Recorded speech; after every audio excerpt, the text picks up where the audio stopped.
I've been a cab driver for over a decade. There are rules when driving passengers at night. There's a reason we're scared of the dark, that familiar discomfort when you're driving alone at night, even if you don't see anyone on the road around you. It's instinct. A warning built into your bones because there are things out there. Beings we can't explain. They don't show up on camera. They don't care about your pepper spray, but they follow rules, ancient ones, rituals maybe. I don't know where they come from or who made them, but I've learned this much. If you follow the rules, they'll leave you alone. I just never thought I'd experience something like that behind the wheel of a damn cab. People think being a rideshare driver is simple. And they're right, for the most part. You drive, you talk if they want to talk, you drop them off, you get paid. No real boss breathing down your neck, no office politics, no deadlines. Just the road, your car, and a playlist long enough to keep you entertained between rides. That's why I started doing it in the first place. After I left my old job, I didn't want to deal with people anymore. Not really. I've been a mechanic for 20 years, ran my own shop until my knees gave out and my business went to crap. The rideshare apps came at the right time. I didn't have to smile if I didn't want to. I didn't have to fix anybody's problems, just get them where they were going. During the day, it's easy. College kids heading to class, nurses pulling doubles, grocery store runs for people without cars. Honest, quiet work. Sometimes I'd even enjoy the small talk. I liked hearing about their lives, felt like I was doing something good even if it was just 5 stars and a quiet thanks. But at night, things change, the air gets heavy. The people get strange. I remember when I first heard about the rules of the road after sundown, not guidelines, not suggestions, rules. They show up on the app the second the sun begins to set. And if you break one, well, let's just say you don't want to find out what happens. I'm sure this is very confusing to hear for the first time. So let me explain. Every night shift starts the same. Right after sunset, the app buzzes and emits a strange sound. Not a standard chirp a notification makes. Something dull and stringy, like a warning siren before a storm, on a much smaller scale, of course. The screen goes black just before a message appears in blocky text: night shift protocol, active between sunset and sunrise 1. Do not look at passengers directly. Use the rear view mirror if you must. 2. Do not accept payment greater than the cab fare. Never take gifts. 3. Only process one ride at a time. Never allow multiple passengers in your car. 4. Make sure your final passenger is dropped off before sunrise. I review them every time, even though I've got them memorized. I don't know if the app updates them or if something darker is watching to make sure I read them. Either way, I never skip that screen. At least I don't anymore. I made the mistake of ignoring the rules once, and that was one time too many. I never really was a superstitious man. Back when I started doing nights, I laughed. Rules like these felt like a joke, some edgy tech campaign or something. The kind of stuff that gets passed around on Halloween to show they're being hip and festive. But the thing is, these rules, they're the real deal. The consequences are even more real. I learned that the hard way. It started with something small, just a guy who insisted on paying double. He said he appreciated my service, said I looked tired and he wanted to bless me. He pulled out a crisp 100 and set it gently on the center console. I told him no, he insisted. I told him again. He smiled and slipped it into the cup holder. It's yours either way, man. I didn't touch it, just left it there until he was gone. I mean, what's the harm? The guy looked unremarkable after all. A middle-aged gentleman with slicked-back salt and pepper hair, reading glasses, t-shirt, and a vest. Gave me easygoing surfer vibes. Then I looked up in the mirror. He was still there. I heard him leave, heard the door shut behind him, and saw him disappear into the dark. But he was there, grinning. His eyes were all black. He mouthed something, but the words didn't match the movement. Like a broken puppet trying to whisper a prayer, I couldn't believe what I was seeing. I reached back, heart pounding. The seat was empty. He was nowhere to be found except for the mirror. He stayed there for the rest of the drive, just smiling, chatting away. I parked my cab in the farthest corner of my apartment's lot, locked the doors, and went inside. That $100 bill stayed exactly where it was, untouched, humming with some quiet, invisible pressure. I could feel its presence everywhere I went. Something was trying to make me go back for it. Spend it maybe. I wasn't sure, but I needed help to make it go away. I contacted support through the app. There's no helpline, no human name. Just a form with one question: describe your incident. I typed everything. The passenger, the tip, the mirror. I waited. I felt so silly. 24 hours later, I got a reply: protocol breach acknowledged. Remedial steps required before shift may resume. Burn the foreign currency.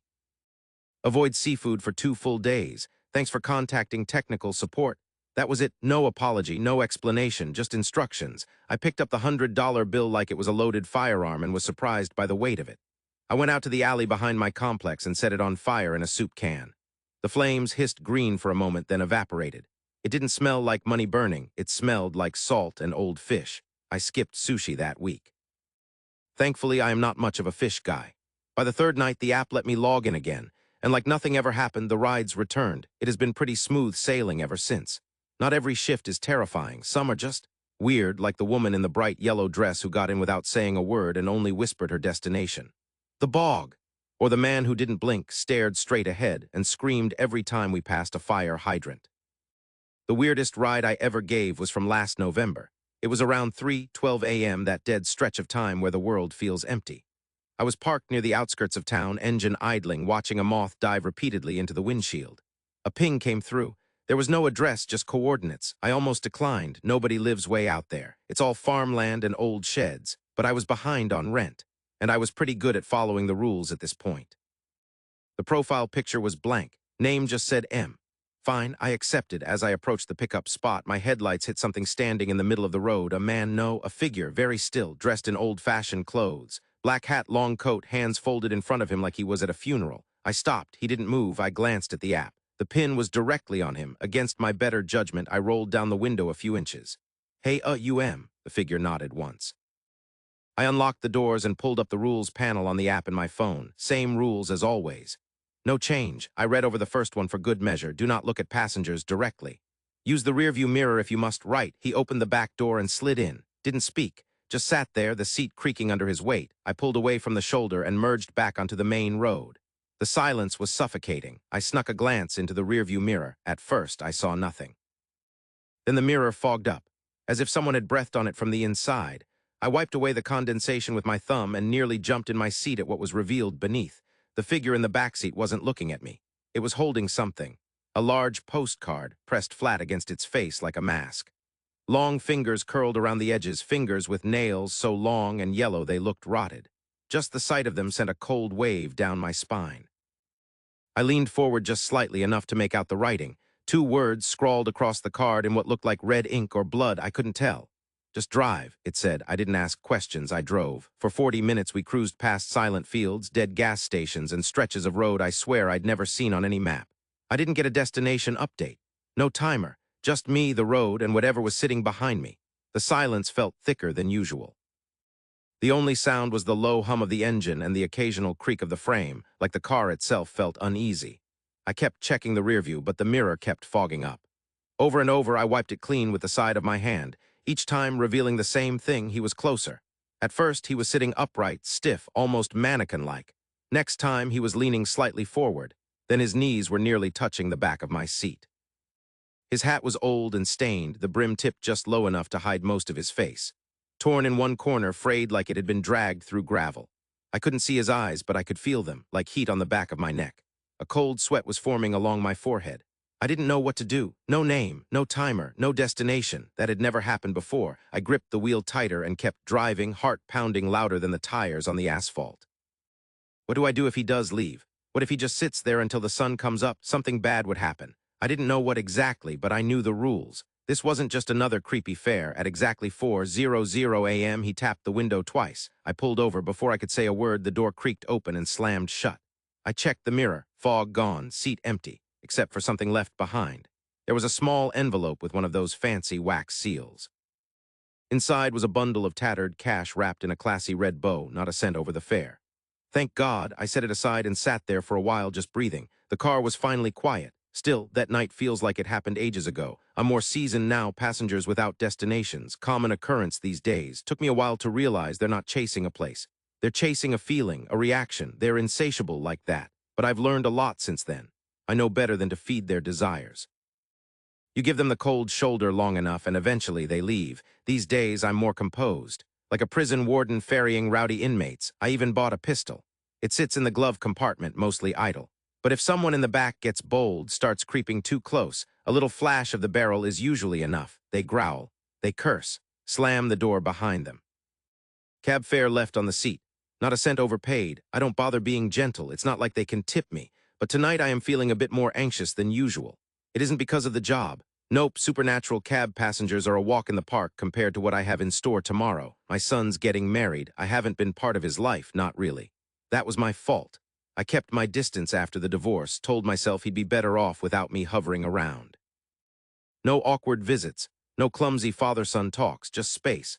But when the invitation came, I cried. I just sat on the couch, clutching that envelope, and cried like I hadn't in years. There was no way I was missing it. I've missed too much already. I should be resting right now, getting ready for the big day, but I needed to calm my nerves.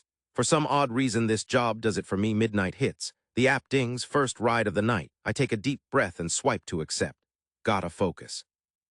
Just get through the shift, then it's straight to the hotel, change into the suit, and head to the ceremony. The guy who gets in looks normal. Collared shirt, dark jeans, clean cut. He slides into the backseat without a word at first. I start driving. A few blocks in, he speaks up. Big night, I nod. Yeah, my son's getting married tomorrow. Oh, that's great. What's his name? I hesitate. James. He repeats it real slow. James, strong name. What time's the wedding? 2, I say, eyes fixed on the road. He grins. That's wonderful. You must be proud. I give a tight smile but don't answer. Something about the way he's asking all this makes me uneasy. It's not the questions. People make small talk all the time. It's the way he leans in when he speaks, like he already knows the answers, like he's confirming something. We pull up to his drop-off. He thanks me, steps out, and just stands there on the curb, staring through the rear window. I look straight ahead and pretend not to notice.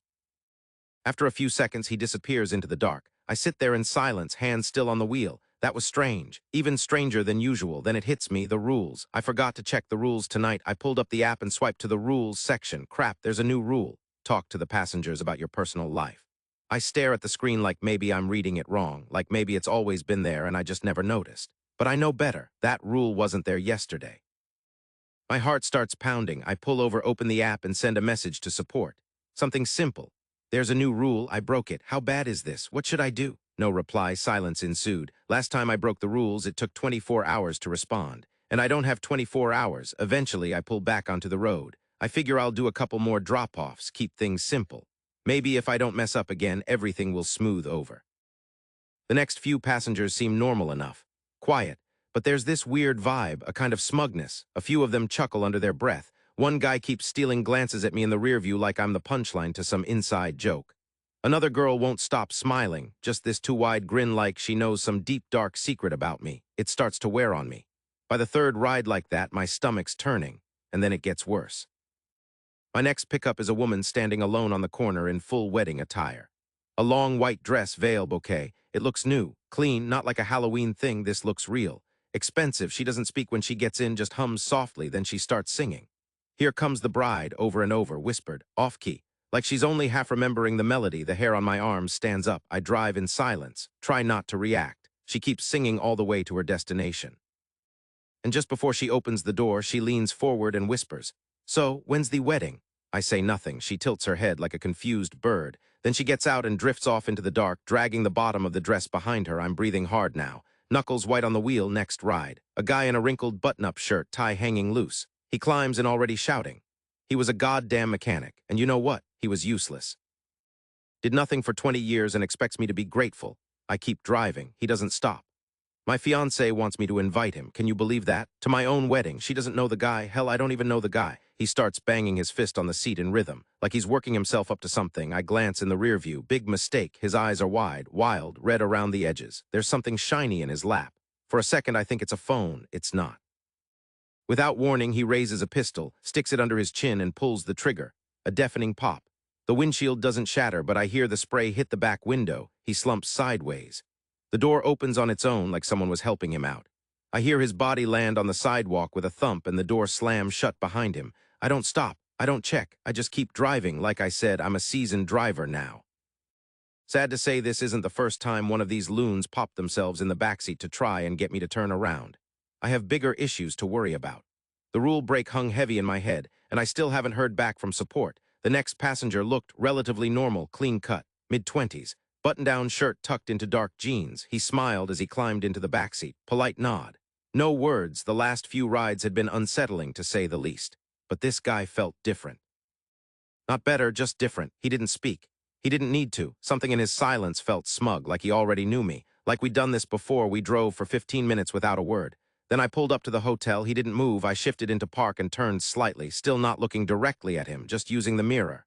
"This is the address. You're good to go." He stared at me, no change in expression, no acknowledgement, and then I heard it. A knock on the driver's side window. Dad. I nearly jumped out of my skin. I turned, and there he was, James, my son, in his dress shirt and slacks, standing outside the hotel, looking confused and a little nervous. The same hotel he and the groomsmen were staying at tonight. How could I forget? I forced a smile. Oh, hey, son, just dropping someone off. You nervous for tomorrow? He squinted at me like something was off. Yeah, can we talk? My stomach tightened. I had to get this guy out of the car. Sure, just let me finish this ride. I'll come inside after, okay? His eyes drifted past me to the back seat. Troy, he said. I froze. The figure in the back seat leaned forward, resting his elbows casually on the front headrest. His smile widened. Hey man, can you believe this? I ran into your pops and figured we'd do a quick beer run before the big day. Hop in. My blood went cold. No, no, no, that isn't Troy, I thought to myself. But I couldn't tell James that. I don't know what would happen if I did. This was bad, really bad. No, James said, shaking his head in disbelief. Troy, you were just inside. You were with the guys. How did you get out here so fast? The figure didn't break character. He laughed like it was a shared joke between friends. James looked between us, clearly unnerved. Dad, who is that? I didn't wait for the thing in the back to answer. This couldn't go on any longer. I slammed the car into drive and tore out of the parking lot, tires screeching, engine roaring. In the mirror, James was yelling something, running after us. I couldn't hear him. You're gonna miss the wedding, the thing said, voice perfectly calm. That's not very fatherly of you. Shut up, I snapped. You're not getting in my head. Oh, come on, it cooed. Don't be like that. Your son talks about you all the time, to me, to everyone.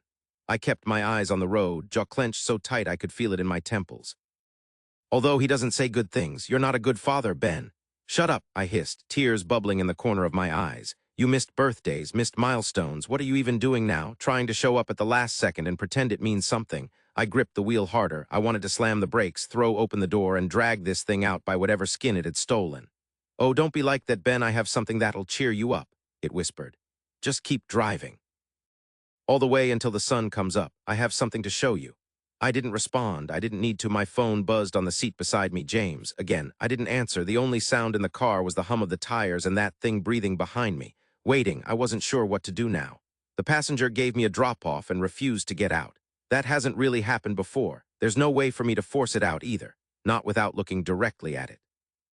If I couldn't get this guy to leave before the sun came up, I was screwed. It was useless. I pull over hard, tires kicking up dust on the shoulder of the road. The thing in the back doesn't flinch, just smiles like it's been waiting for this moment all night. I open the glove box and take out my Glock 45.